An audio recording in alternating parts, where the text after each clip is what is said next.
strength. In fact, there was a lull.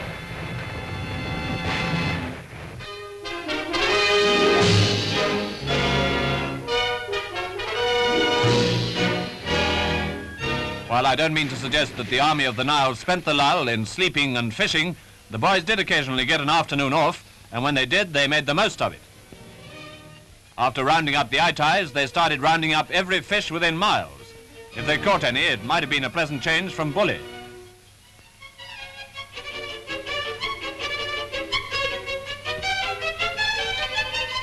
There was also time for repairs and replacements. Enterprising tailors at forward sewing posts did a good trade.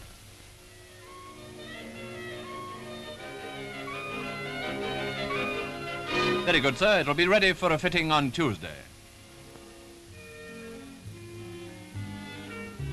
Under the spreading desert palm, the army blacksmith stands.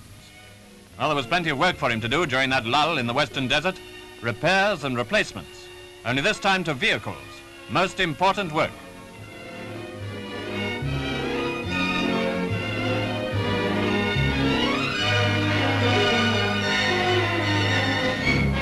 But even more important to an army in the desert is water.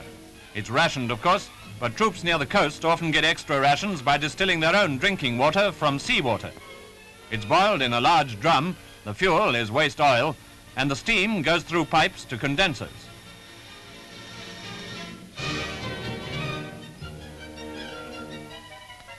I'll have a pint of old and mild.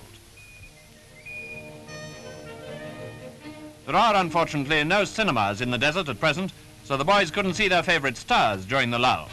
But they didn't forget them.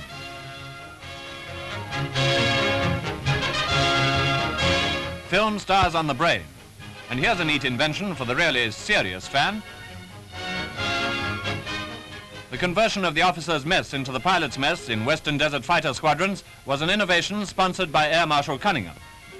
Officers and sergeant pilots all do the same work and share the same dangers, so why shouldn't they share whatever amenities there are? One of those innovations which seems to have been extremely successful.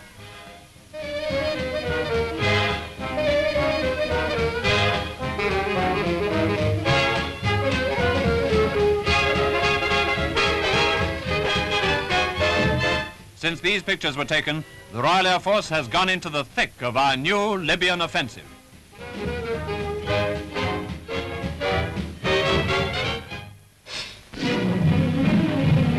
News that the fresh offensive had begun